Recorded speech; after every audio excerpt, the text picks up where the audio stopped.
A Seccional da Ordem dos Advogados do Brasil, Seção São Paulo, por sua Comissão de Estudos de Compliance, tem a honra de recebê-los para o webinar Implementação de ESG e a Interação da Área de Compliance, que conta com o apoio das Comissões de Ação Social e Cidadania e Cultura e Eventos da OAB São Paulo. Este evento compactua com os Objetivos de Desenvolvimento Sustentável da ONU. Agradecemos e saudamos as autoridades que compõem essa mesa virtual, os participantes e todos aqueles que contribuíram com a campanha do Mês das Crianças. Para conduzir a abertura oficial deste evento, anunciamos a doutora Rogéria Paula Borges Rezende Girmec, presidente da Comissão de Estudos de Compliance da OAB São Paulo. Doutora, a palavra é sua.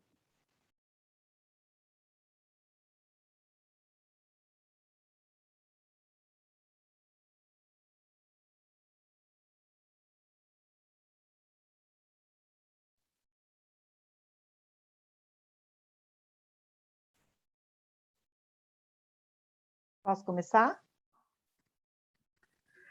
Bom, primeiramente, boa noite a todos. Muito obrigada a todos por estarem aqui nesta noite. É uma noite muito especial para todos nós. Estamos muito felizes porque vamos tocar no tema do momento, que é ESG. Hoje em dia não se fala em outra coisa. Todo mundo está muito interessado em aprender, em conhecer um pouco mais dessas 3 letrinhas que quase que são mágicas atualmente, porque se fala em environmental, social e governance em todos os lugares. Todas as empresas estão extremamente preocupadas com essa realidade, porque é inegável que as empresas devem procurar algo além do lucro, devem se preocupar com o meio ambiente, devem se preocupar com a sociedade, com o social, e também com as regras de governança corporativa, dentre as quais a gente encontra o compliance. Então, esse movimento de ESG veio para chegar, eu acho que é a esperança para o mundo, e para isso, então, damos início aqui aos nossos trabalhos. Meninas, vocês fiquem à vontade, então, para coordenar e para dar início. Muito obrigada. Rose, você quer dar uma palavrinha? Eu vou dar boa noite a todos e a todas e agradecer mais uma vez a Natália por estar aqui com a gente.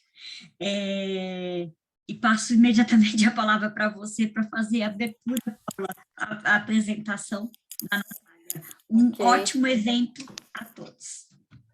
Muito obrigada, Rose. Bom, é um prazer estar aqui com todos vocês e apresentar a Natália Marinho. É uma pessoa muito querida para mim e vou aqui abrir com o currículo dela, né? Ela é diretora de Compliance da América Latina da Ecolab e faz parte do Comitê Estratégico de Compliance da Anshan e da Comissão de Assuntos Jurídicos da ABIQUIM.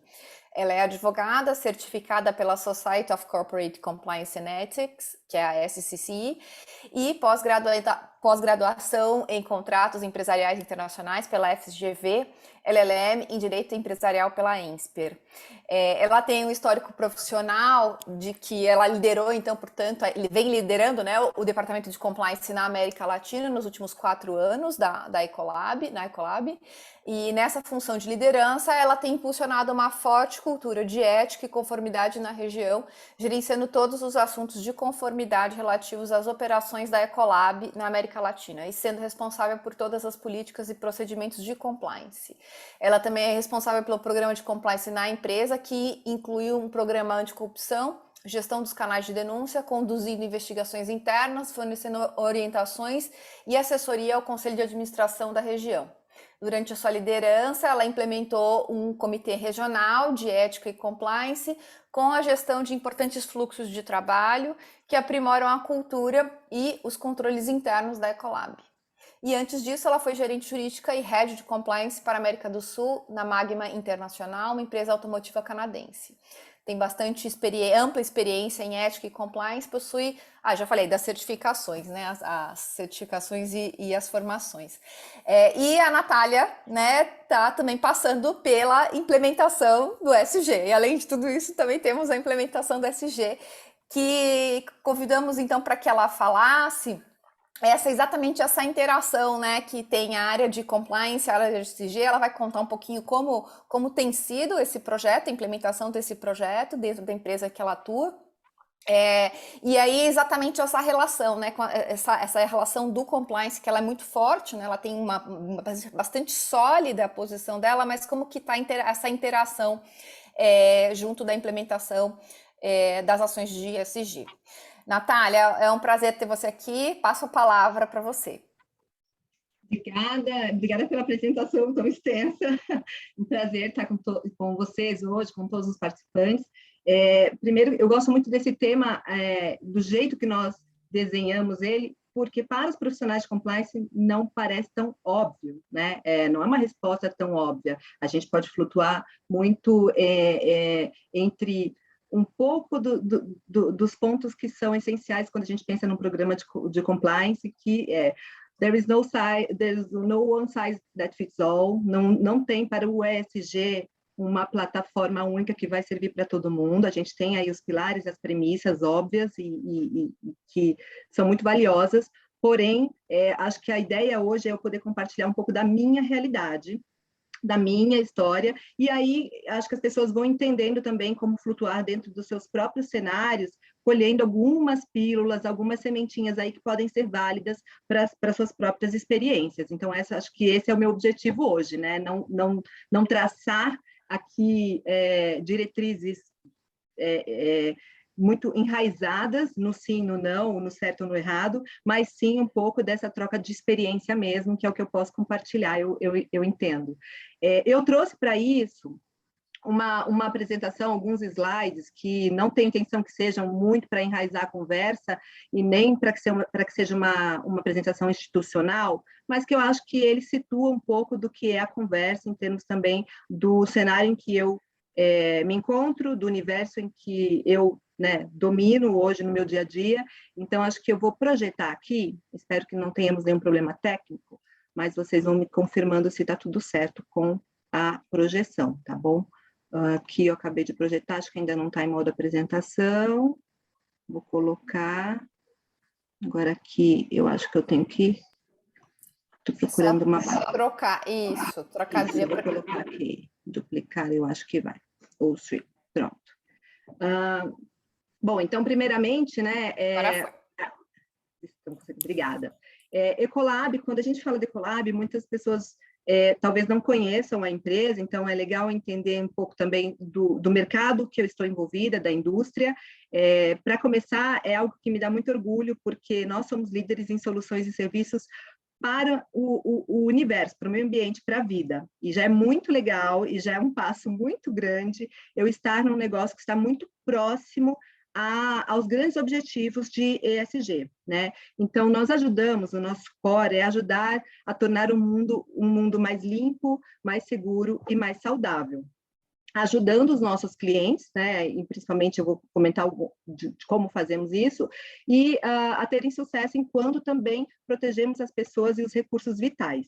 Então, praticamente, eu estou muito beneficiada no termo ESG, porque tudo isso está dentro do DNA da minha empresa. E por que é importante dizer isso, né? Porque eu poderia estar no setor automotivo, como já estive, ou em outras indústrias, das quais, por exemplo, se a gente fala da implementação de um programa ESG, não necessariamente precisa estar sob a responsabilidade de compliance ou sob a responsabilidade de recursos humanos. Poderia, dependendo da realidade de cada empresa e de cada negócio.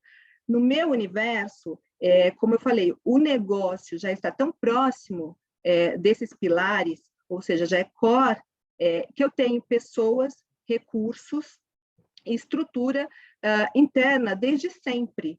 O que precisou foi ser uma renovação interna, alcançando os objetivos e diretrizes de ESG, né? Então, nós já fazemos algo muito próximo ao que se espera, mas a gente quer ser realmente assertivo, efetivo dentro do que é aí as diretrizes desde ONU, GRI, entre outras, né?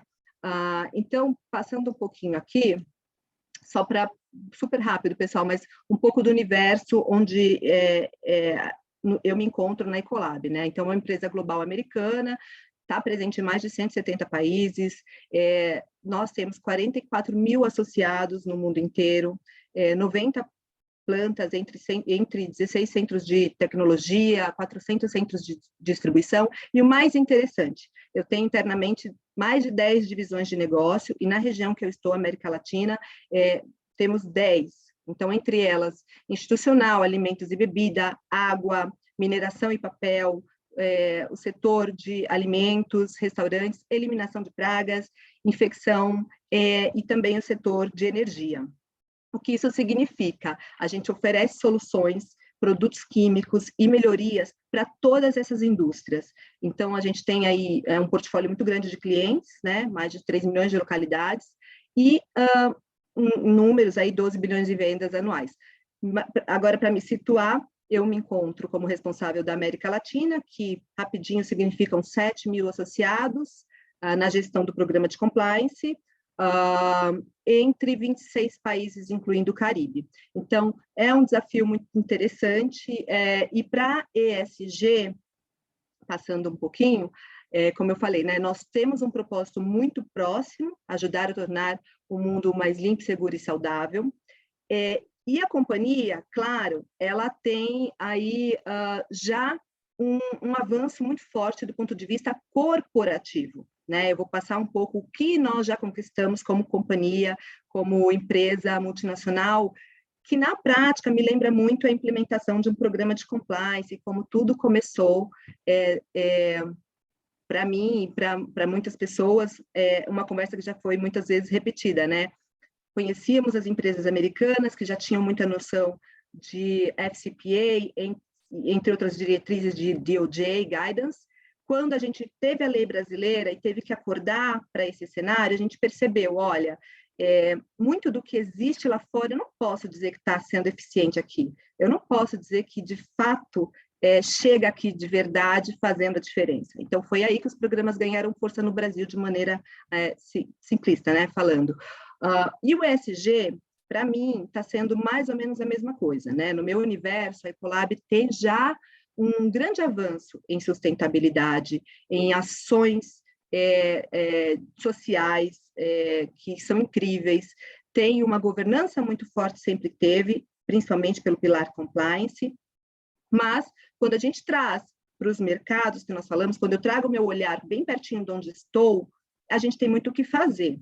E é esse o nosso papel no momento, né? É onde eu estou muito mais próxima, é trazer para a minha região, para o meu país, junto com, internamente, quem está liderando isso, e eu também vou comentar, as ações efetivas, que não só estão baseadas em diretrizes globais, né, em métricas e programas, em nosso relatório de sustentabilidade para os investidores, que é super completo, mas sim pensar nos meus stakeholders locais, pensar na minha sociedade, no entorno da minha fábrica. A gente tem fábrica em Barueri, a gente tem fábrica em Suzano. Quando eu penso no meu social, eu ainda não estou pensando no mundo inteiro, eu estou pensando no meu entorno. É assim que eu quero ser efetivo, é assim que eu quero dar resultado. É assim que nós falamos, a gente não quer só influenciar e amenizar impacto, a gente quer transformar, quer fazer a diferença. Então, a gente diz que a gente sempre quer deixar um lugar que nós começamos uma operação muito melhor do que nós encontramos. Então, essa é uma das nossas missões aqui, como comitê local, olhar realmente para o nosso entorno e transformar as nossas comunidades próximas, o universo em que nós, de fato, nos encontramos. Aí, sim, existe um alinhamento global com métricas de médio, curto e longo prazo, e, sim, a empresa trabalha com uma diretriz e um alinhamento muito claro em objetivos ESG também.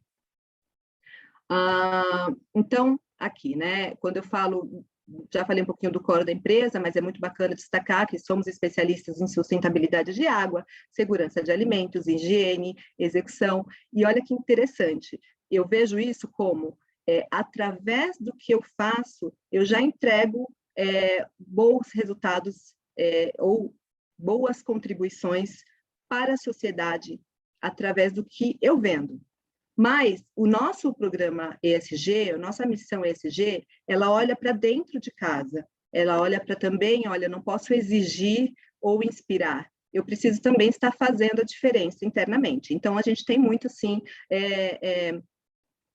pontos de atenção internos na nossa operação, na maneira com que a gente trabalha, que são tratadas aí com a assertividade de planos junto com uma discussão local em termos de comitê. Né? Então, aqui, como eu falei, né, temos um monte de certificados, dá orgulho, é muito legal, como a empresa mais ética do mundo, entre outras certificações específicas de sustentabilidade. Eu entendo que isso é um orgulho imenso e faz parte do quanto a empresa, de fato, está mergulhada, fazendo a diferença nas suas ações. Agora, o outro ponto de vista se eu olho para as certificações locais que eu tenho muito ainda a buscar e a caminhar nesse universo. E essa é a nossa missão, de novo, trazendo para o meu escopo América Latina, Brasil e meu trabalho regional. Então, vou fazer uma pausa. Eu queria só que te lembrar, né? Volta naquele slide que, por exemplo, o índice da Dow Jones de sustentabilidade são pouquíssimas empresas que têm, assim, é um super reconhecimento que tem. E aí você mesmo falando, né? Então, a gente tem o selo lá, mas e aqui, né? O que a gente está fazendo aqui? Então, assim, é muito importante, né? Às vezes a pessoa acha que a gente tem aquela coisa, a empresa é americana, então tá tudo certinho, tá tudo arrumadinho e tal. Tem realmente uma diretriz, tem coisas, mas tudo tem uma coisa local que precisa ser ajustada, né? Então, assim, a gente também está olhando, né? A empresa também precisa ter esse olhar, né? Não, com certeza. E sem desmerecer nenhuma dessas conquistas, muito pelo contrário, dá muito orgulho de ter isso para compartilhar, olhar de maneira realista mesmo. Então, agora eu vou pegar toda essa inspiração e tudo que já foi feito e vou trabalhar, porque eu já tenho uma base muito sólida para trabalhar aqui, né, dentro de casa, aqui no meu universo menor, que é, como eu falei, né, desde olhar para a minha fábrica em Barueri, em Suzano, e aquela comunidade específica que tem um monte de carências, a olhar para a minha operação nessas mesmas fábricas e entender que, olha, desde emissão de ruído até poluente, até gestão de resíduo, eu posso melhorar, e muito. Então, vamos melhorar, né? Porque os selos estão aí, mas eles estão num universo muito pulverizado, né? Na prática, tem muita coisa que pode ser melhorada. E então, esse é o trabalho. Não quero fugir do tema, e por isso eu faria uma pausa para navegar um pouco, talvez, e vocês fiquem à vontade para me interromper quando necessário, no que eu acho que é a proposta que a gente traçou, né? Dentro de tudo isso, do que é um escopo maior, entre conceitos de ambiental, social, governança, onde o compliance vai flutuando nesse universo, né? Então, como que ficou na prática aí os nossos passos até o momento? A gente, como eu falei, tem uma superestrutura e aí, em certo momento, sentamos e falamos, agora já existe uma maturidade de cultura de compliance, a nossa governança é forte em termos de diretrizes de programa de compliance e todo o trabalho que fizemos até o momento. Mas vamos olhar para o ESG e o que vamos fazer. E aí criou-se um comitê que internamente, localmente, ele é liderado pela área jurídica, junto com sustentabilidade, né, que a gente chama de XI. Então, no mesmo modelo externo que eu falo, global, a nossa área de sustentabilidade é uma área core para a empresa, né? A gente tem a pilar de segurança muito forte e é uma empresa química.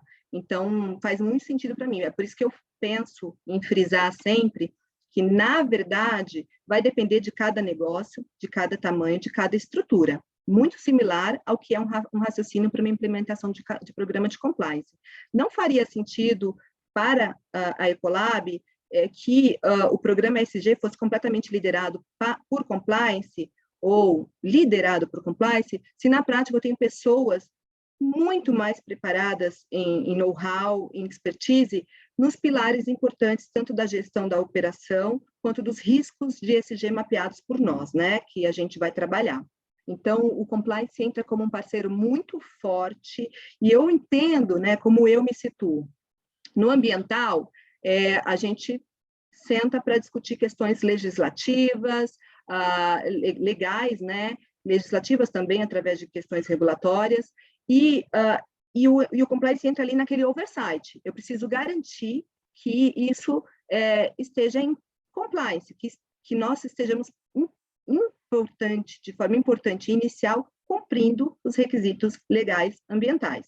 E aí a gente vai passar para planos de trabalho nessa esfera, onde eu sou, mais uma vez, um apoio, um ponto de suporte em consultas, podemos, o que você acha, é muito consultivo a participação no E, onde eu entro.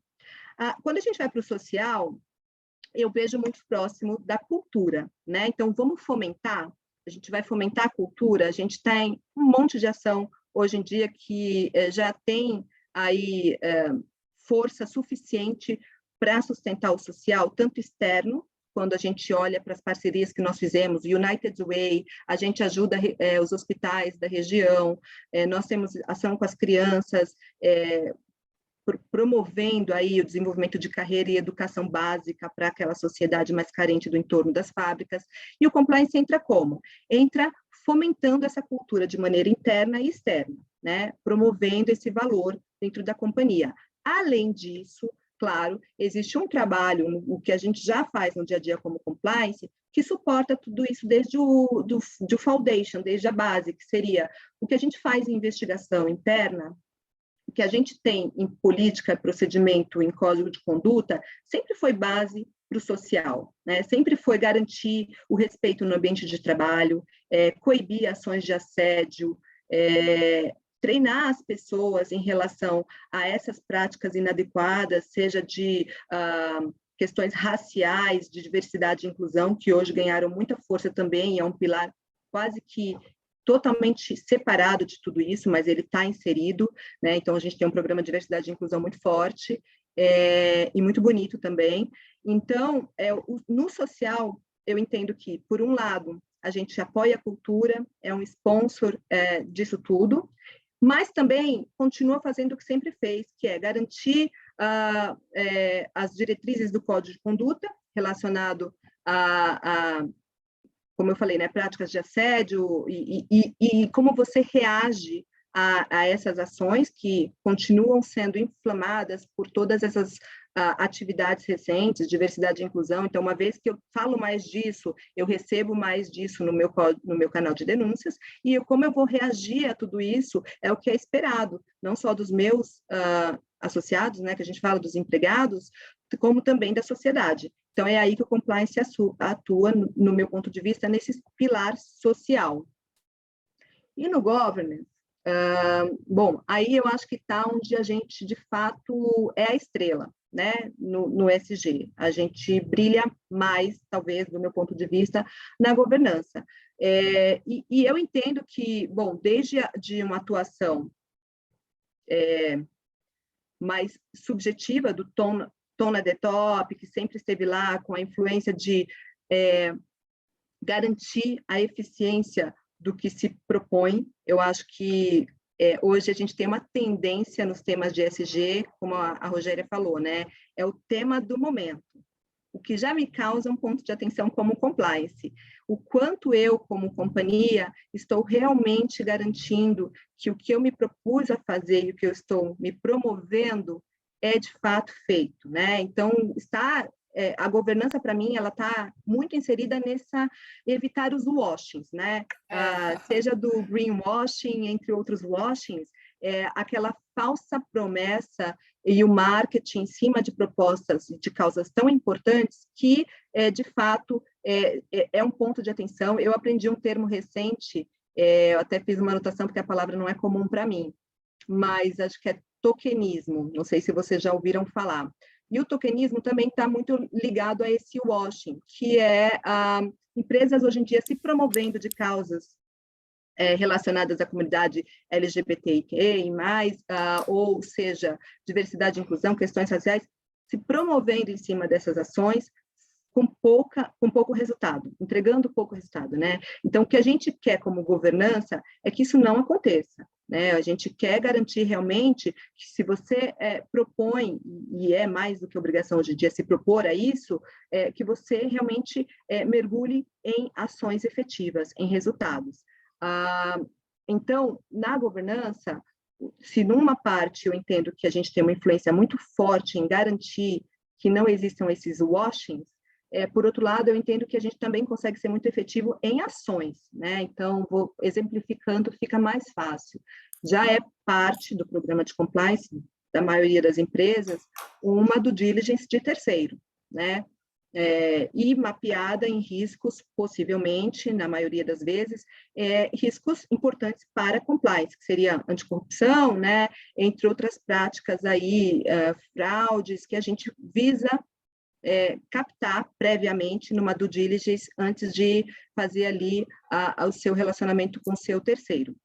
Esse é um papel forte do nosso programa de compliance, já é um procedimento muito maduro para a empresa, porém, quando iniciaram-se as discussões do ESG, a gente pensou, bom, ainda na minha cadeia de suprimento, pensando no meu processo de due diligence, eu já posso dizer que eu tenho mecanismos eficientes de gestão dos meus terceiros em relação a esses riscos, né, ambientais, práticas sociais ou de direitos humanos, trabalhistas.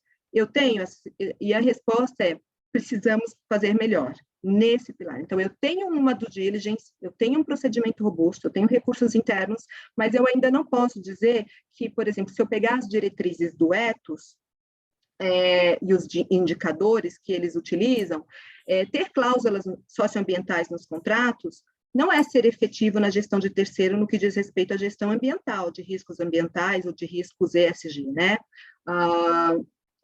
E era o que, na verdade, a gente estava enxergando o nosso momento. Então, a gente tem uma due diligence efetiva no que diz respeito aos riscos de compliance.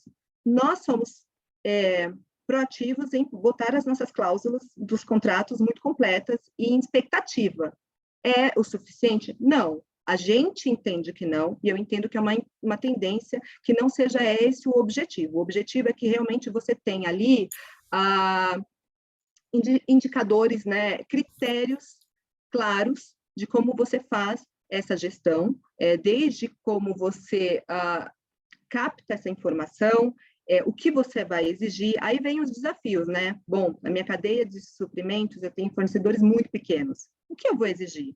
E depois que eu exigir, como que eu vou fazer como vai ser minha tomada de decisão? Como eu vou monitorar isso? Né? Eu estou muito mais como promovendo uma causa, esperando que ela seja feita, ou eu estou, de fato, monitorando isso e aguardando resultados e cobrando por eles? E aí, nesse momento, como que eu vou lidar com as minhas necessidades operacionais internas nessa balança de quero fazer uma gestão efetiva, sei a realidade local, ou seja, a maioria das empresas não vão conseguir atender os meus requisitos e como eu vou tocar a minha vida. Então, essa é uma discussão, um exemplo de discussão, um exemplo de grupo de trabalho, um exemplo de parceria interna de como a gente avança na maturidade ESG, principalmente em temas de governança como esse, que é a gestão de terceiros, nesses riscos, que não é fácil, né? Natália, eu queria falar exatamente da cadeia de terceiros, de fornecedores, porque é o tema quente de ESG também, né? Porque a gente tende a olhar para os fornecedores, né, para a gente jogar, né, as nossas diretrizes para esses fornecedores, porque assim a gente também tem uma melhora no nosso NUE e no nosso S, né, então de uma forma ou de outra a gente consegue globalmente um melhor resultado, então a gente tenta jogar essas diretrizes para baixo, para a nossa cadeia de fornecedores. E aí, olhando para o compliance que você estava falando, né, então assim, o compliance fica realmente numa segunda linha de defesa, né, a gente está ali, você vê os seus fornecedores, você sabe que eles fazem parte do seu processo produtivo, né, ali de prestação de serviços, e você tem que fazer, você faz a due diligence de corrupção ou de compliance de uma forma um pouco maior, um escopo maior, e aí agora com o ESG você aumenta ainda mais esse escopo. Então assim, eu queria que você, exatamente nessa posição de compliance, você falando que você é aliada, né, de quem está implementando de fato a ESG, como é essa intersecção? Ou seja, como você está aumentando o seu trabalho, como você se vê nesse ponto, né? Porque para mim, eu só estou vendo a sua função duplicar ou triplicar, né?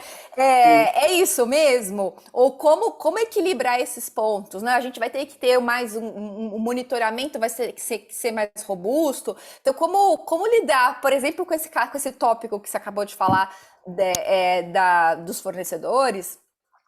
como fica essa posição do compliance, né? Porque é um trabalho de todo mundo, mas então você vai ter mais trabalho? É isso no final do dia? Eu estou colocando aqui uma questão de mente mesmo, né? Na prática, eu vejo, né, como que eu vejo, né, essa assunção de responsabilidade, para a gente, hoje, ela já é muito clara, que é muito compartilhada. Então, eu não posso dizer que a gestão de fornecedores é do compliance, e eu não digo isso porque, na prática, não é. Eu não tenho eu não estou sufocada, porque senão estaria, né? São mais de 600 fornecedores só se a gente fala do Brasil, e só se eu estou falando dos que são de alto risco para mim, que são os intermediários. Então, a gente teve que montar internamente uma forma de trabalho que funcionasse, desde a proposta do procedimento, até, de fato, entender que em algum momento ele não estava funcionando, né? Que existiam ali os gaps, ou seja, desde o sistema operacional.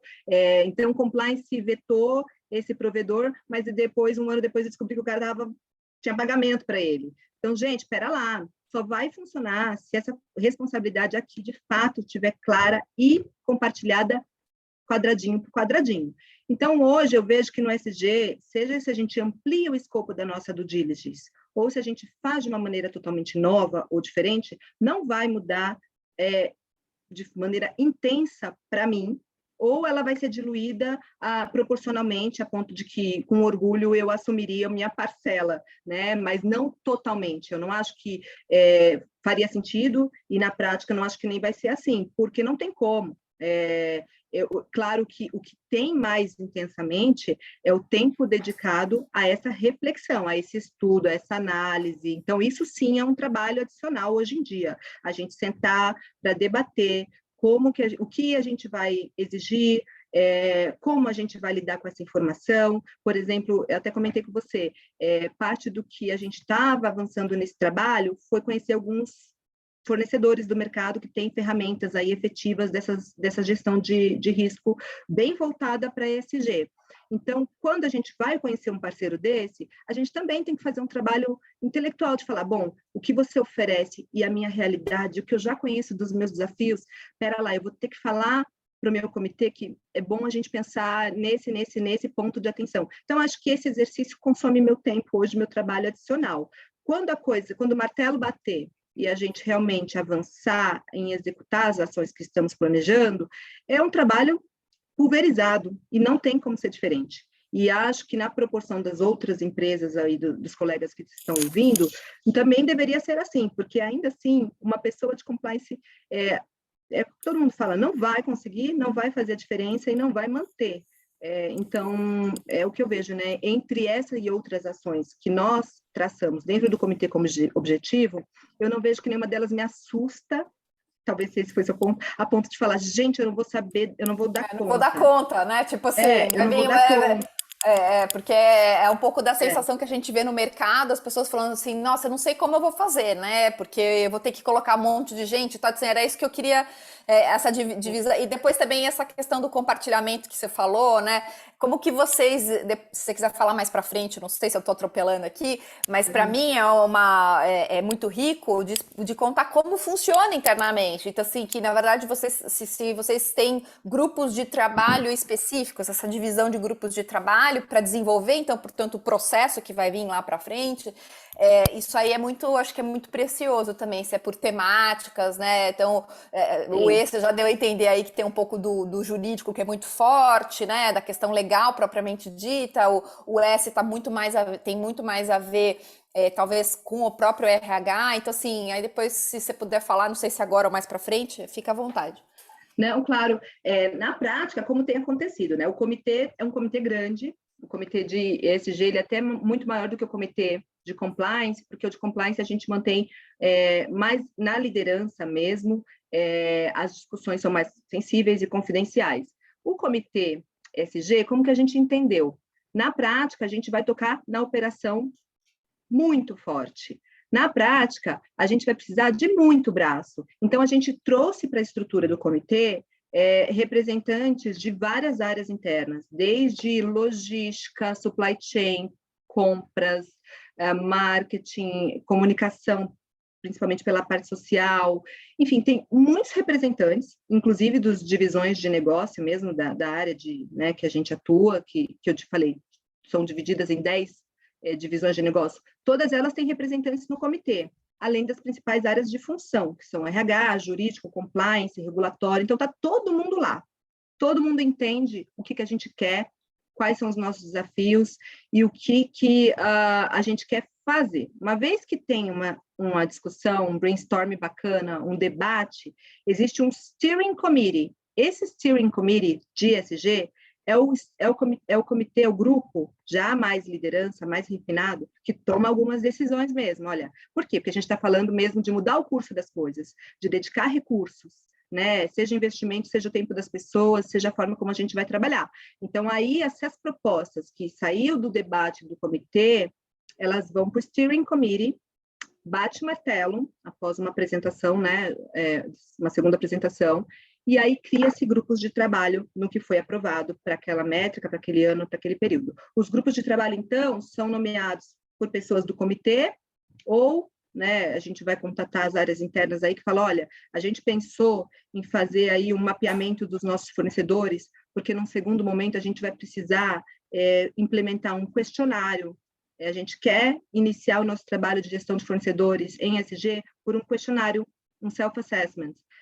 Então, a gente precisa da sua equipe para isso. Todos precisam entender o que vai acontecer e alguns vão se dedicar no projeto. É mais ou menos assim que tem funcionado.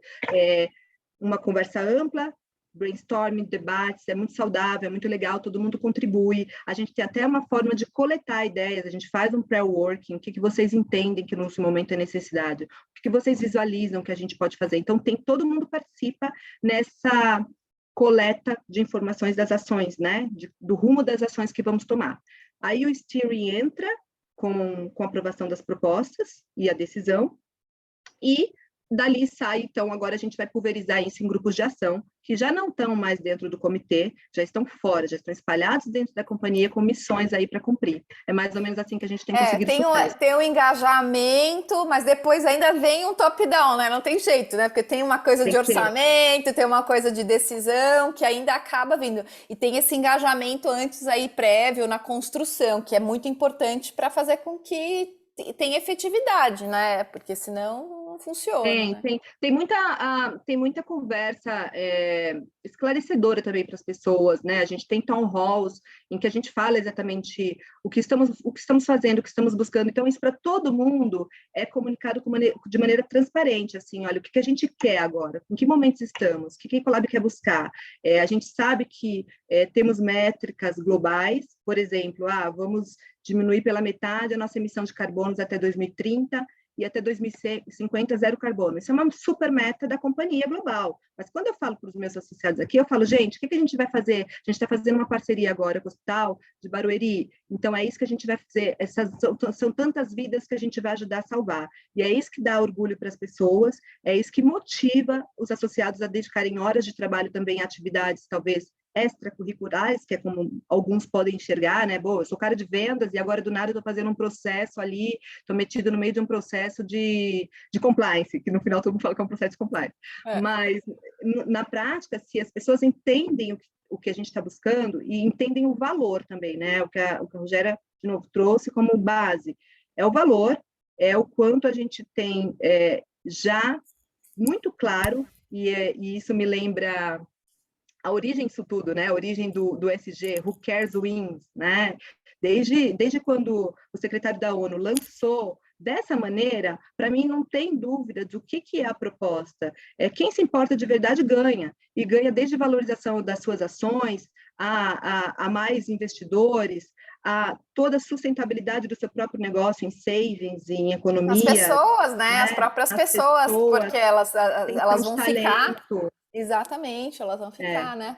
E sentir orgulho, né, de vestir a camisa, porque é uma coisa que hoje a gente tem visto isso, né? É muito difícil, enfim, tem essa coisa que é antiga, né? A gente via as pessoas, enfim, agora volta um pouco essa questão, enfim, mas eu acho que, e no final, eu não sei se eu vou ser muito... grosseira com a expressão que eu vou colocar, mas assim, no final a gente está reorganizando processos produtivos. Essa é a real. Porque no final a gente está. O processo. Se eu sou uma fábrica, eu estou reorganizando o meu processo produtivo porque eu quero diminuir o meu número de carbono. E não é só isso, né? Vou melhorar meu serviço porque eu vou fazer outro tipo de impacto ali. Enfim, então tudo é processo produtivo lato sensu, aqui falando, né? Eu tenho que mudar a minha forma de trabalhar. Então tudo é processo de trabalho.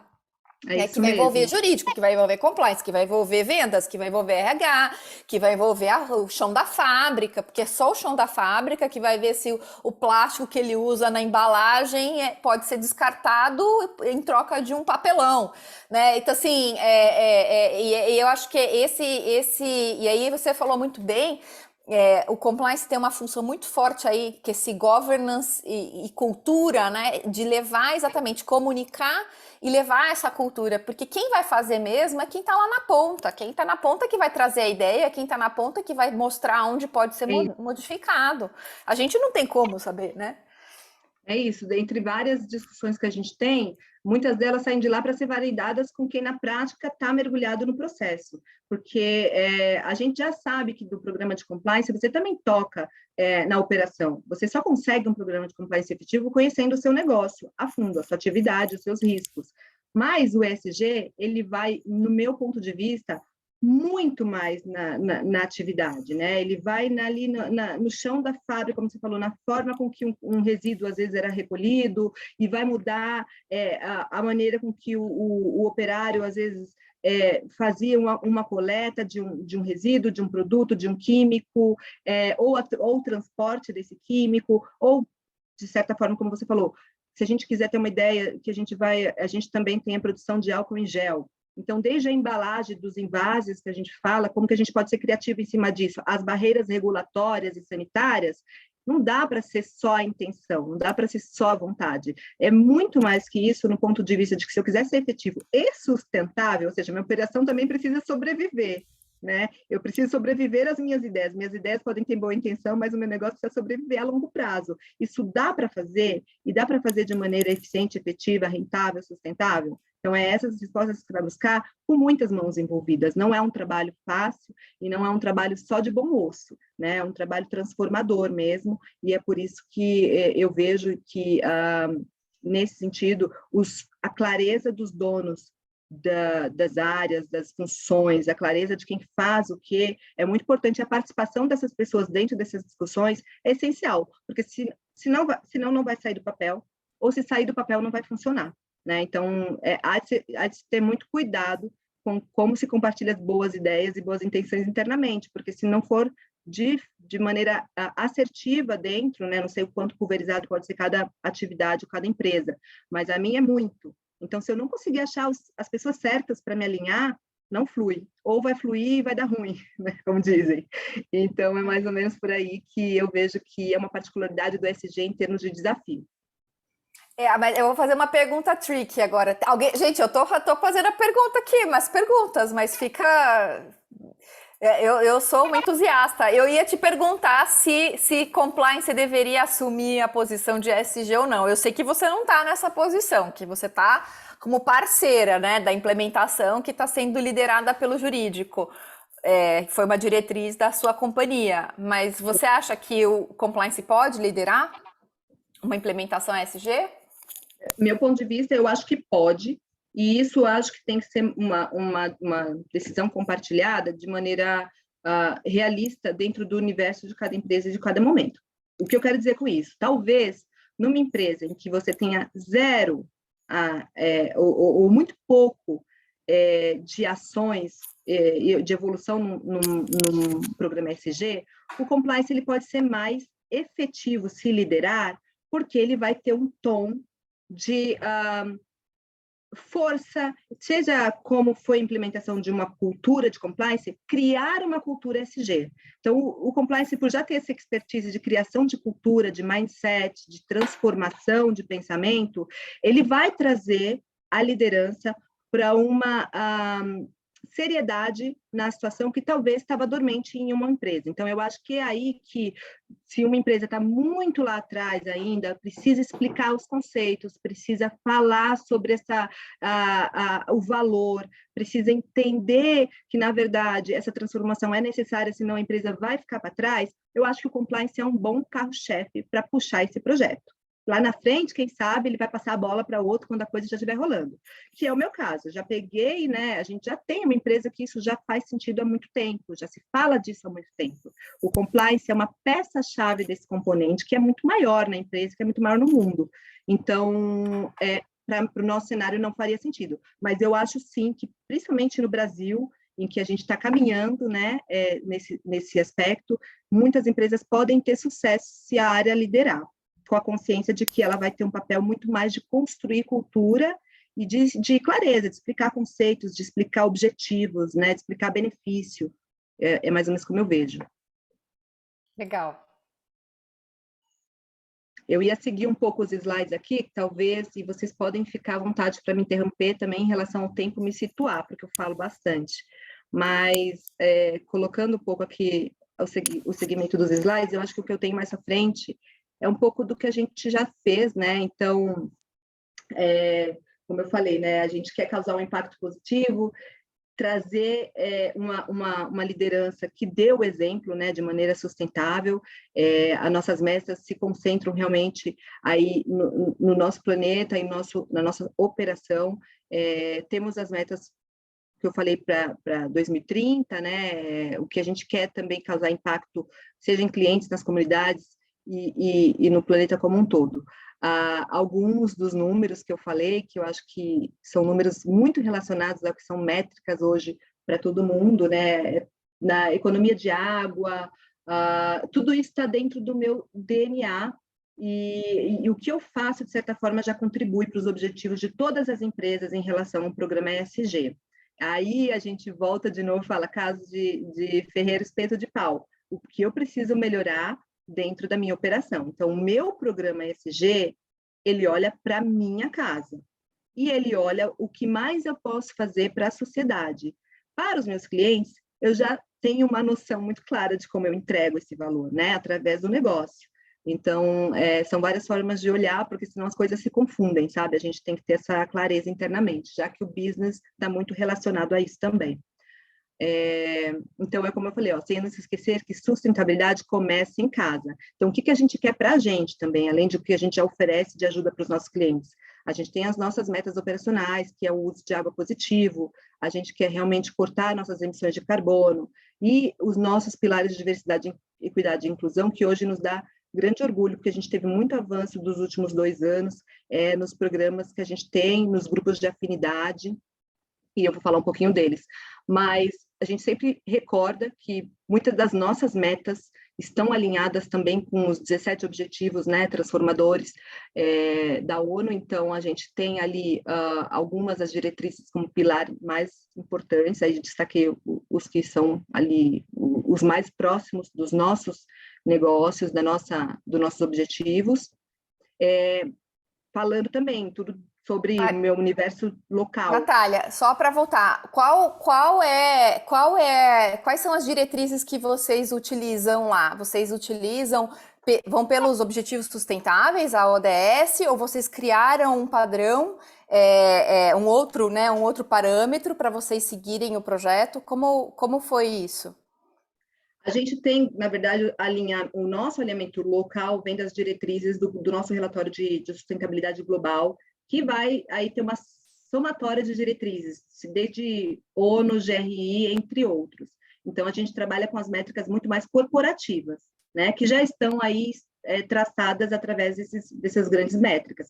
Mas também a gente fez outros assessments para trabalhar dentro de casa. Quando eu digo dentro de casa aqui no Brasil, a gente fez assessment com ethos, a gente teve aí um diagnóstico real da nossa situação local, para a gente ser mais realista. Então, versus o meu plano estratégico global, eu também quis mergulhar um pouco nos detalhes da minha realidade. E foi aí quando a gente fez esse diagnóstico com o ethos, a gente aprendeu bastante fragilidade interna, e com isso a gente conseguiu traçar as nossas prioridades através do comitê.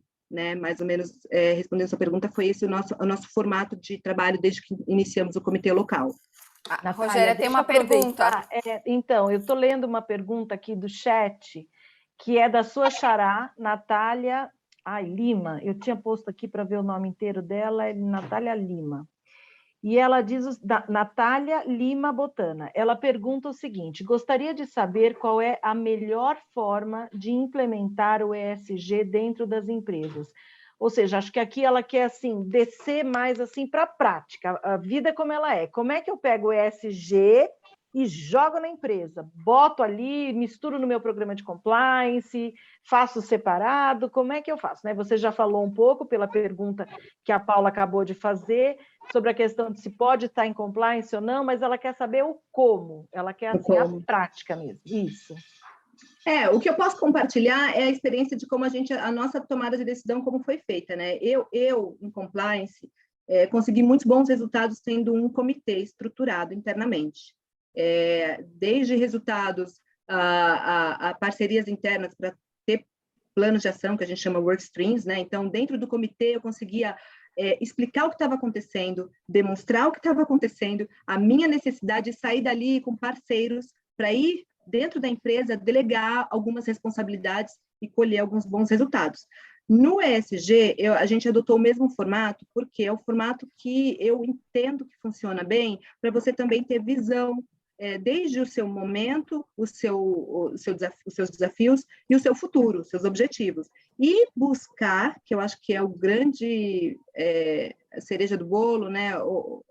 As pessoas corretas dentro da empresa para atuar no que são os planos de ação. Então, o comitê, para mim, é um formato que eu vejo que funciona muito bem. Cria-se esse comitê através de entender quem são as pessoas que necessitam fazer parte dele, né? São essenciais para aquela natureza de discussão. Então, entender o seu negócio, eu acho que algumas áreas são indispensáveis, tipo RH, jurídico, compliance, são indispensáveis. Aí, se a empresa tem uma área de sustentabilidade, ou uma área de segurança, uma área ambiental destacada, trazer essa pessoa, obviamente, para o comitê e traçar ali uma leitura de, olha, onde estamos, o que queremos e onde, né, e como vamos fazer. Natália, mas deixa eu te perguntar, mas vocês usam os parâmetros que foram identificados antes, então você tem como base para levar para esse comitê, você busca por parâmetros, né? É isso que acho que talvez essa é a pergunta da Natália Lima, né? Como identificar o que decidir, né? O que tem que ser decidido. Então hoje feito, né? Isso, então. Hoje a gente tem, então, aí, Natália, ou audiência, quem tem, né, a gente tem vários parâmetros, né, que a gente pode estar tendo como base. Então, os Objetivos de Desenvolvimento Sustentável da ONU são um deles, né? A gente tem outros, então, a gente o SASB, que nos Estados Unidos é muito conhecido, e aqui também no Brasil as empresas que têm investimento de fora também têm esses parâmetros. A gente tem o PRI, né, o GRI, o PRI, se eu não me engano, são os princípios de responsabilidade, né, que também é da ONU que traz, né, alguém está falando como definir esses parâmetros e métricas. Então, esses parâmetros e métricas, Carolina Maier, são então organizações que acabam definindo, eles são organizações sem fins lucrativos, que definem esses parâmetros como uma forma da gente poder trabalhar, levar isso para dentro de casa e poder fazer o quê? Um acesso à informação, que é isso que a Natália estava falando, né? A gente pega esses parâmetros e leva para dentro de casa e vai analisando o ponto, parâmetro a parâmetro, para ver o que a gente tem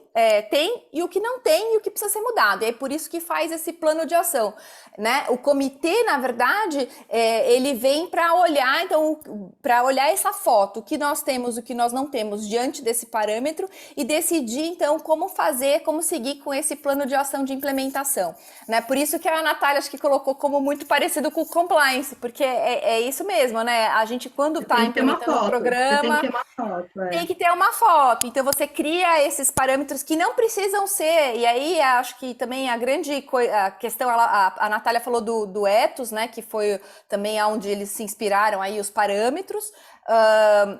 Mas o Instituto Ethos também tem os seus parâmetros de ESG, mas, veja, você pode se inspirar nesses parâmetros, não obrigatoriamente seguir só um, você usa eles como base e você vai criando esses parâmetros dentro da sua empresa e analisando esses parâmetros, né? E vendo o que você tem hoje e o que você pode mudar. É claro que se você for fidedigno aí à estrutura, né? Desses parâmetros, se você seguir a risca, você vai ter aí, depois no final, você olha, eu usei o parâmetro lá do Instituto Ethos e a gente tem tudo que está ali descrito, ou não, a gente precisa melhorar menos ou mais, enfim. Então, essa é a vantagem de seguir a métrica.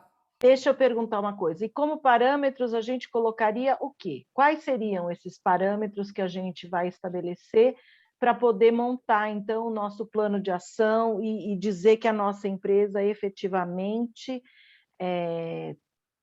está engajada e tem um programa de ESG efetivo. Então, eu monto um programa separado do programa de compliance, por exemplo, pode ser junto, pode ser separado. Eu sou, assim, adepta da gente colocar tudo no mesmo balaio, porque aí, quando a gente lida com tudo. Você tem uma pessoa de ESG que pode estar tocando um tema que você também está tocando por compliance, ou você tem o RH fazendo alguma coisa. Então, por isso que eu falo, se você tem um só programa, ou se você coloca todos os seus aspectos de ESG no seu programa de compliance, você roda o teu programa, você tem aquele que vai ser o seu plano de ação dentro do programa, é assim que eu falo. Então, você vai ter no Tone at the Top, como você até mencionou o Tone at the Top, você já vai ter a diretriz. A gente vai implementar o ESG dentro desta companhia. Como? Aí a gente vai para cada um dos pilares, né? Cada um tem o seu programa, mas essa é a ideia que eu dou. Então, vou dar um exemplo aqui, treinamento e comunicação. Você tem o teu plano de treinamento anual, você tem o teu plano de comunicação anual, você vai inserir nesse plano tudo que se refere a ESG. Então, o que eu vou treinar no ESG para dar essa visão macro para toda a organização, de que essa organização de verdade abraçou a causa e vai implementar. Não se aceita discriminação de nenhuma espécie, não vai ter discriminação com relação à idade, nem para mais e nem para menos, porque muito se fala do preconceito contra a pessoa mais idosa, né? Que a pessoa idosa é assim, né? Você chegou com 50 anos, para muitas empresas você é velho e, portanto, você não tem mais espaço. Hoje a gente vê a juniorização em todas as empresas, ou muitas das empresas, né? A pessoa sendo gerente muito jovem, diretora muito jovem, e também existe o preconceito, ao contrário, o preconceito contra o jovem. Eu mesma me policio, porque eu já cheguei a falar, pô, mas essa pessoa aí tem 25 anos, só de formada eu tenho mais de 30. E isso também é um preconceito, porque se a gente for parar para pensar com quantos anos o Steve Jobs criou a Apple, alguém vai dizer que aquele homem lá não tinha capacidade, com 25 anos, para fazer o que ele fez? Ele revolucionou o mundo. O mundo está revolucionado hoje graças a um jovem de 20 e poucos anos que teve várias ideias. Então, eu acho que assim, você tem que colocar que você não vai ter esse tipo de preconceito, você não vai ter preconceito contra a comunidade LGBTQIAP+, que você não vai ter preconceito com relação a negro, com relação a outro tipo de raça, com relação à geografia de onde aquela pessoa vem, e por aí vai. E como é que você comunica isso? O teu plano de comunicação tem que abordar tudo isso. Eu estou tentando falar para dar assim, exemplos práticos de como é que você vai fazer, quais são os parâmetros que você vai estabelecer. Um clássico, né? Assim, eu não vou ter só em pessoas PJ para diminuir o meu custo na empresa. Porque a partir do momento que a empresa bate no peito e fala, não, porque eu sou super partidária do ESG, e você vai olhar, só tem PJ trabalhando lá. Só que a nota fiscal número 1 é para a empresa, a 2 é para a empresa. Lógico, o cara trabalha lá das 8 às 18, todo santo dia. Então, é claro que isso é uma violação, inclusive, da legislação, que vai contra o S, do ESG. Acho que é mais ou menos por aí, né? Se eu posso colaborar dessa forma. A questão da due diligence que ela estava falando, né, dos terceiros, que o escopo vai aumentando, né? Você vai, cada área da empresa vai tendo esse escopo aumentado, né? Com essa perspectiva. E em relação aos parâmetros e como você vai navegando dentro desses parâmetros, é que na prática você vai ter que fazer um breakdown de tudo isso. Você vai ter que pegar o seu S e você vai quebrar e você vai ver o que eu já faço e aonde eu quero chegar frente aos parâmetros que existem hoje, as expectativas ESG, né? Então, é o que eu comentei dos washings. A gente já faz muita coisa? A gente faz.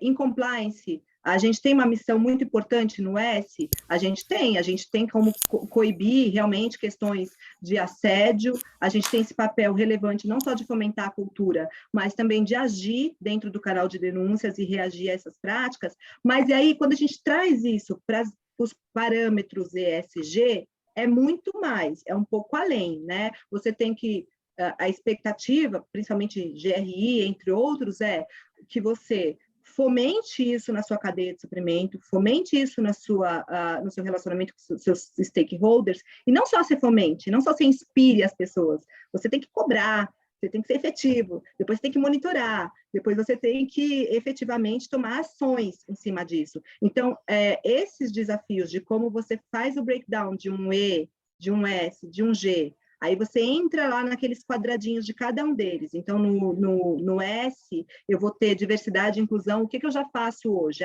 Eu tenho um programa, eu tenho uma semana de diversidade e inclusão que eu faço, fomento bastante. Mas quando eu olho para os meus números, como que é a minha liderança de mulheres? Como que está, então,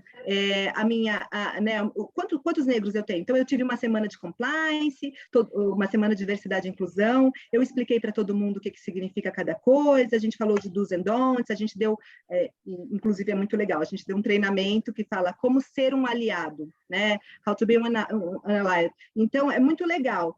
Só que, quando você olha depois para o ESG, o que a gente espera mesmo nisso tudo? Resultado. Eu preciso ter muito mais do que inspiração nesses parâmetros, nessas métricas.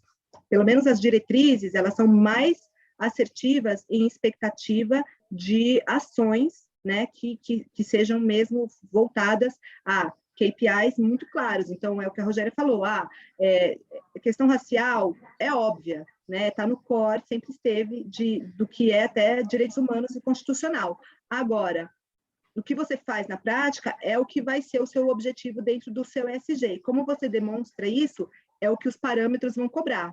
Como que você vai demonstrar, né? A maioria dos parâmetros exige que você tenha como provar, tenha como demonstrar, tenha as evidências daquilo lá.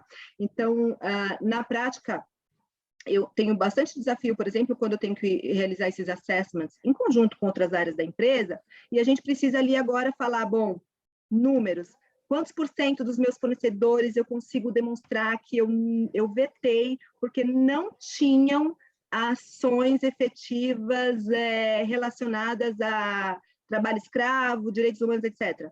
Aí você fala, calma, como eu faço isso mesmo? Como a gente fez isso mesmo? Quantos foram? Não é tão fácil assim. Aí você vai voltar e falar, bom, então preciso olhar de novo para o meu processo, porque ele está meio vago, ele está meio subjetivo, ele está muito no... né, a gente sabe que a gente faz, mas agora eu preciso demonstrar o como. E o como vai precisar de mais recursos, mais investimentos e realmente sustentar isso dentro da empresa, que não seja cheia de gaps e falhas e lacunas, que na prática é uma coxa de retalho que, né, não funciona. Então, meio muito que eu entendo que tem muitos desafios, mas a expectativa do ESG, ela vai bem assertiva em KPIs mesmo, em resultado. Ô, Natália, tem outra pergunta aqui da Ana Cíntia Domingues de Oliveira. Nossa, tá um eco. Ela pergunta o seguinte: gostaria de saber como trazer essas práticas ESG para o micro, até os médios negócios, uma vez que essas empresas representam um pouco mais de 50% das empresas no Brasil. Percebo que muitas destas práticas são voltadas para as grandes empresas e multinacionais. E agora? E, Rogério, acho que essa é uma pergunta que todas nós podemos responder e contribuir um pouco, até porque a minha experiência, assim, em pequenas empresas, é muito de curiosidade mesmo, mas eu nunca estive mergulhada no universo, e eu imagino que, na proporção, é necessário entender exatamente que pequenas ações também fazem muita diferença, né? E nesses pequenos negócios, nessas pequenas empresas, existe aí a questão da limitação, às vezes até de recursos, de pessoas que podem se dedicar a isso, mas que não é impossível você conseguir resultados extraordinários entendendo a sua atividade, seja ela pequena ou grande, e fazendo a diferença. Então, tem muito pequeno empresário hoje em dia, e pessoa, né, que tem o seu negócio pequenininho ali, que é genial em ter uma ideia de como oferecer o seu produto e o seu serviço de uma maneira sustentável. E está sendo ESG, pronto, para mim isso aí já é um baita de um programa ESG na proporção do negócio e da sua realidade. E se somam todas essas pequenas empresas fazendo o seu papel na sua proporção, a sociedade vai alcançar o que a gente quer. Então, na minha visão, é mais ou menos isso, é ser realista e entender que algumas dos parâmetros não vão se aplicar a essas empresas. E você não precisa querer que se aplique, porque não faz sentido. Eu acho que existem já outras associações que já estão ajudando essa clareza, né? Material aí que dá mais ideia para essas pessoas nesse sentido. Eu acho que o que falta, talvez, as pessoas terem ideias de como replicar. Mas, sim, eu acho que elas não precisam se preocupar de querer fazer o que o Ecolab faz, ou, enfim, o que uma Latam faz. Elas precisam entender realmente o seu universo e a sua contribuição vai fazer a diferença. Eu acho que é entender o seu negócio, né? Entender qual que é o seu negócio e entender quais são os parâmetros que fazem sentido para o seu negócio. Acho que essa é o ponto-chave para uma pequena e para uma média empresa. E como você mencionou, Natália, não adianta você querer fazer tudo. Faça aquilo que realmente faça sentido e aquilo vai gerar resultado. Porque se uma pequena empresa começa a fazer um pouquinho aqui, uma outra ali, quando a gente vê, a gente já vai ter uma coisa grande construída juntos. Olha, eu faço um paralelo com o programa de compliance mesmo, né? Você tem uma grande gigantesca que faz muita coisa grande e gigantesca, mas se você tem a pequena, você pode ter o programa completo gastando nada ou muito pouco dinheiro. Da mesma maneira, acontece com relação ao ESG. Então, a gente começa como? Com as coisas básicas. Então, você tem uma empresa pequena, mas os seus empregados, eles estão devidamente contratados. Você faz aquilo que você pode fazer no que tange, por exemplo, ao descarte do seu lixo. Uma coisa básica, como você separar o que é lata, o que é metal, o que é vidro. Então, é isso que você falou. A gente começa pequeno até chegar no grande, mas vamos começar dentro daquilo que a gente pode fazer, dentro daquilo que é a disponibilidade daquela empresa, dependendo do número de empregados e tudo. Então, assim, eu nunca vou jogar o meu lixo no riacho que passa atrás da minha empresa. Eu vou recolher da maneira correta. Se eu tenho uma oficina mecânica, eu mexo com graxa. Graxa, a gente sabe que é um elemento poluente. Então, como é que eu descarto isso? Se os meus empregados trabalham com alguma coisa que pode ser contaminante, por exemplo, um posto de gasolina, como é que eu faço? Eu pago aquilo que está na lei que eu tenho que pagar de acréscimo, que obviamente é o mínimo, mas o que eu dou? Mas eu dou um plano de saúde. De que maneira eu consigo fazer isso para concatenar tudo, mesmo se tratando de uma empresa pequena?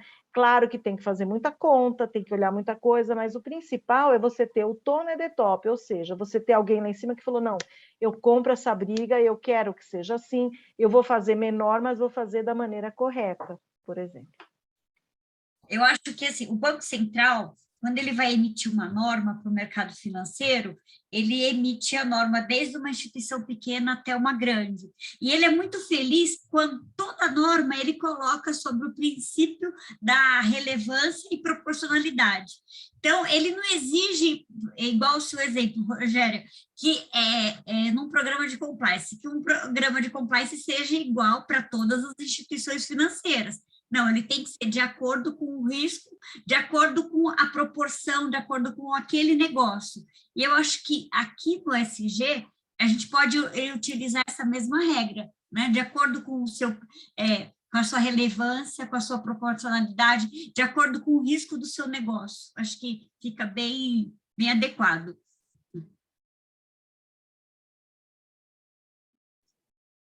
Engraçado que enquanto a gente estava discutindo, me surge sempre, eu sou muito prática, né? Então me surge sempre a questão da metodologia. Qual é a melhor, e queria ouvir um pouquinho da experiência da Natália também, qual é a melhor metodologia para a gente pensar nessas métricas de ESG, quais são esses parâmetros? Eu acho que isso não é muito bacana, tanto em grandes empresas, e aí depois você traz, né, para o seu cenário, de uma pequena ou média empresa. O que que você tem de experiência, Natália, pensar na implementação de fato? Quando você fala em metodologia, eu penso em como você pretende trabalhar para alcançar seus objetivos, né? Assim que eu estou reproduzindo a sua pergunta. E a gente tem, na verdade, o comitê traçou prioridades e resultados através de números mesmo, KPIs que a gente vai traçar dentro dos nossos objetivos ali, por exemplo, exemplificando fica mais fácil. Na nossa cadeia de fornecimento, a gente vai começar alcançando os 100% dos nossos fornecedores nessa gestão ambiental, ou a gente quer começar por os de alto risco, junto com os que já passam por uma due diligence de compliance, mapeando esses fornecedores, para depois ir para todo mundo. E quando eu for para todo mundo, eu vou aplicar a mesma régua. Então, a nossa metodologia é muito entendendo cada situação e cada negócio para saber como que eu vou reagir ali no que é a minha expectativa de resultado. A gente não consegue, hoje, traçar uma régua básica para tudo que a gente quer e falar, a partir de amanhã, esse é o nosso objetivo e é assim que a gente vai fazer.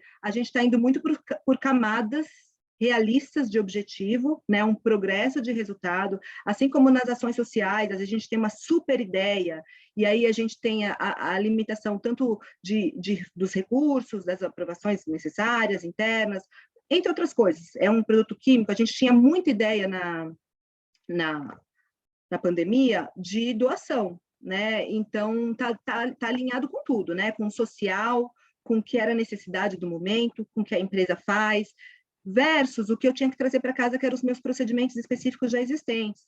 É uma política de doação, ela precisa passar por uma série de aprovações. Nesse momento de pandemia, a gente precisou reanalisar tudo isso. Então, a gente teve uma ansiedade muito grande e aí teve que se conter um pouco. Então, de novo, a nossa metodologia, e não sei se eu respondo muito a sua pergunta, mas é porque, de fato, ela não é tão clara, ela é uma metodologia realista para o momento. Ela é uma metodologia que fala, bom, para cada situação, eu preciso mergulhar aqui no meu desafio, entendendo a minha realidade. Então, a minha métrica de objetivo, ela vai ser para 12 meses, e eu vou trabalhar por fases. Então, a gente está muito indo progressivo, né? Nos nossos objetivos, a gente não está muito de chutar o pé na porta e de hoje para amanhã a operação já não faz mais assim, faz assado. Ela vai buscar realmente camadas de transformação em cada um dos pilares que a gente está trabalhando. Claro que alguns a gente consegue ser muito mais revolucionário e outros não. Então, os operacionais são quando a gente tem muito mais cuidado em metodologia e métrica, e nos sociais é quando a gente consegue ser muito mais, às vezes, simplificar as nossas ações, achar alternativas. Então, tem muito debate em cima da nossa metodologia para cada situação. Eu não saberia te dizer se, bom, um programa de compliance me traz uma metodologia mais clara de como fazer, né? Tudo está com base no meu risk assessment, eu traço esses objetivos anuais e cada pilar ali está muito claro. No ESG, pela amplitude que tem de objetivos, a gente está indo a passos mais lentos, entendendo muito nossa realidade. E olha que eu estou te falando de uma empresa que tem um relatório de sustentabilidade super completo, com muitas diretrizes já muito claras, mas eu estou falando um pouquinho mais do que a próxima realidade de todo mundo, que é o que a gente está fazendo aqui dentro de casa no Brasil, né? Não, mas isso faz todo sentido, né? A gente não pode chegar aqui com todos os pilares, com o mundo ideal, e depois você trava a sua operação. Não funciona. Exatamente, Falar que você tem que exatamente. contratar todos os fornecedores que estejam com todas as regras ambientais e a parte de environmental implementada. Você não vai ter fornecedor no Brasil, né? Então, esse é o ponto, é ir devagarzinho. E uma outra dúvida que eu fiquei, a gente discutiu isso, você está incluindo só na DD de compliance isso ou não? Você está dividindo essa análise desses parceiros, dessas pessoas, ou compartilhando as experiências com a cadeia de fornecimento de vocês? só do ponto de vista de compliance, ou vocês realmente estão dividindo isso com as outras áreas da empresa? Então, já é uma realidade da área de procurement, totalmente a gestão dos fornecedores, desde muito além do programa, do procedimento de due diligence que a gente tem em compliance, né? Então, eles já fazem um assessment bem completo, eles já têm uma responsabilidade muito grande em cima desse mapeamento todo de risco, controles de documentação e tudo, de leitura, e possivelmente, quando a gente ampliar os critérios de forma mais robusta para essas questões, que a gente ainda não faz, que é exigir realmente documentação, evidência, e isso for um crivo chave para uma tomada de decisão, essa gestão vai estar dentro de procurement muito mais do que dentro de compliance. O assessment será compartilhado, a análise dos riscos também, possivelmente numa ferramenta que a gente já está estruturando, mas sim com pessoas muito além da área de compliance, e principalmente eu vejo da área de procurement, dentro do nosso cenário.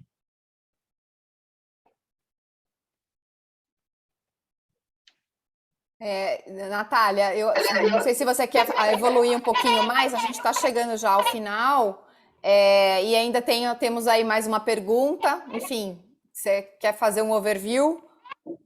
Não, eu estava passando suavemente aqui por uns slides, porque eles dão continuidade à conversa. Então, algumas das ações aqui que nós fizemos é a título de exemplificação, sabe? No social, né, o que a gente teve, a gente fez um monte de parceria aqui com o entorno, como eu falei, onde a gente quer atingir, fazer a transformação de diferença, melhorar a vida das famílias, melhorar a vida das pessoas. Então, tem ações que dão muito orgulho, eu faço parte de muitas delas, e acompanho todas. Na diversidade e inclusão, que é um programa já praticamente com vida própria e separado na companhia, a gente tem um monte de grupo de afinidade, a gente tem números e que a gente busca realmente de maneira muito clara, né? Então, aqui está um pouco do plano que a gente traçou para diversidade e inclusão. A gente tem um programa que chama E3, que é de empoderamento de mulheres, da qual eu faço parte também do conselho. Acaba de terminar o mandato, a gente faz cíclico para cada 2 anos, e aí é rotativo, e é um trabalho muito legal. A gente tem desde ações dentro desse grupo E3, como mãe mentora, que a gente vai, dentro do universo das associadas Ecolab, fomentar e ajudar as mães. A gente conseguiu também a empresa cidadã, foi implementado por parte de um projeto desses, de grupo de afinidades do E3, fomentou isso dentro da liderança, a liderança abraçou, a gente não era empresa cidadã, passou a ser. Então, tudo isso está dentro do social, porque a gente quer atingir também as nossas pessoas. E em diversidade e inclusão, a gente tem grupos de afinidade específicos que mergulham dentro de cada causa, realmente para trazer impacto e diferença em números, em resultados, na retenção de talentos, na captação de talentos, e esse é um dos pilares também do nosso programa ESG, mas que já ganhou um destaque imenso e uma grande proporção interna. Então, aqui eu falei, né, um pouquinho do que a gente já fez, Empresa Cidadã, uma mentora de Internacional da Mulher, tudo isso era só dentro de um projeto que estava dentro do nosso grupo maior de diversidade e inclusão. Então, diversidade e inclusão, a gente quebrou ali nos grupos, mulheres, os negros, LGBTI, cada uma delas tem grupos específicos que vão focar aí, pessoas internas que vão trabalhar para fazer a diferença para esses grupos minoritários. Então, é muito legal o quanto a gente conseguiu de resultado. O EcoEssência é um grupo de afinidade também para a inclusão e desenvolvimento de pessoas negras. Então, existe todo um trabalho, muito aprendizado, eu aprendo muito nesses grupos, é sempre voluntário, você faz parte se você quiser, você não precisa ser diretamente uma pessoa desse grupo, né, e se identificar diretamente, você pode ser um aliado e querer contribuir para a melhoria desses grupos. Então, no social, a gente trabalhou bastante e de novo, né, o ambiental entra na operação, entra nos desafios do negócio, mas como está no DNA da companhia, a gente tem metas, por exemplo, aqui, que algumas que eu exemplifico, né, iniciar um movimento liderado pelas empresas para construir resiliência à água em organizações e comunidades. Então, a gente tem compromissos traçados, né, fornecer impacto positivo, no estresse hídrico, desenvolver práticas de redução do consumo de água na cadeia de valor global, aumentar a visão da resiliência. Então, assim, gente, é tanta coisa que, de novo, acho que para o público compliance é impossível a gente querer abraçar isso. O possível é a gente apoiar de maneira efetiva, é fazer um oversight, que eu costumo dizer, né? O compliance não já está ali no DNA, ser um pouquinho os olhos das situações, mas olhar de verdade se aquilo está sendo transformador, se está sendo efetivo e eficiente, se o tom at the top existe, para agir. não só para fomentar e fazer a promoção, porque hoje em dia as empresas querem muito ganhar em cima disso e pouco fazer. Eu acho que o que existe mesmo dentro do ESG é um compromisso real, e o governança e o compliance, ele tem esse papel de trazer essa realidade, né? Trazer isso para o universo de prática. Então, aqui outras questões climáticas e outros exemplos, manter o aumento de aquecimento global, manter o aumento do aquecimento global em 1,5 graus ou menos, né, e reduzir a emissão de carbono, como eu falei. E, bom, por fim, acho que a apresentação era isso, era para exemplificar e trazer um pouco do cenário, mas, de verdade, o maior objetivo é realmente a gente ter operações sustentáveis, impulsionar, inspirar as sociedades aí, fazendo a diferença. Natália, vou aproveitar e fazer a pergunta aqui, tem uma pergunta última aqui na nosso bate-papo, né, perguntando ainda pensando em pequenas empresas, né, quais são as práticas de ESG que têm sido exigidas ou observadas pelos investidores para processo de investimento, né, e não sei se você tem alguma coisa nesse sentido, mas se não, também posso... Nossa, eu acho que isso dá um webinar separado, porque tem muita coisa legal, né? E, assim, eu sei que hoje algumas empresas que conseguem algumas certificações, elas já conseguem emitir, por exemplo, alguns papéis, algumas ações de natureza específica, eu não me recordo o nome, mas eu sei que isso é uma tendência. Então, assim, o que o acionista espera é que você não esteja para trás. E o que você vai buscar é captação, e você vai conseguir a captação através desses resultados demonstrados e provados, né? Então, aí uma das tendências é essa que eu estou compartilhando aqui, que eu não consigo lembrar o nome agora, mas eu sei que já tem um selo que te permite emitir um certo tipo de ação, ou seja, uma captação de acionista específico, focada nessas empresas verdes. E entre outros milhares de fundos, eu acho que o Bradesco acabou de lançar um fundo agora também, e essa é a tendência. Na verdade, é isso que você falou, se tá na frente, se é diferente, né, você já vai ter um diferencial para o investimento, que é o que o compliance sempre foi, né, não é à toa que...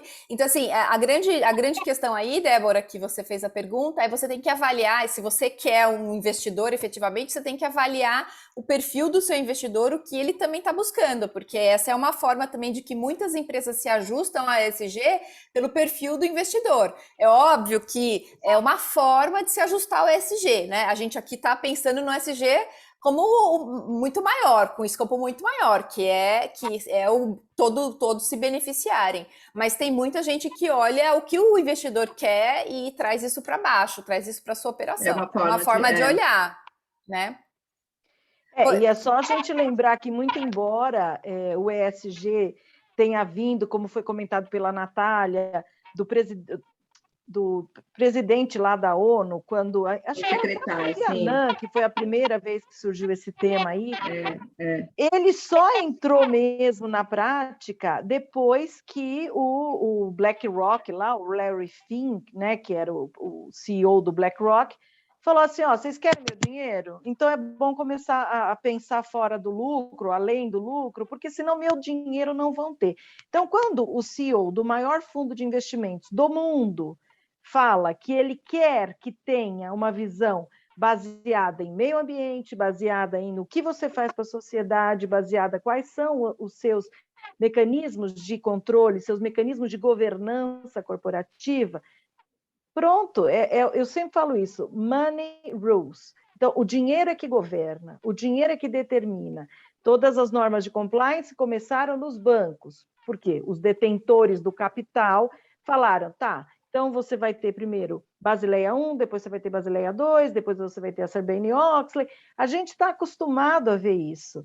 E assim, aqui até a pergunta falava em startup, né? Você pode ser startup, você pode já ser uma empresa antiga, seja o que for, você vai precisar de grana, então você vai ter que se preocupar com isso. E é o futuro, é o futuro.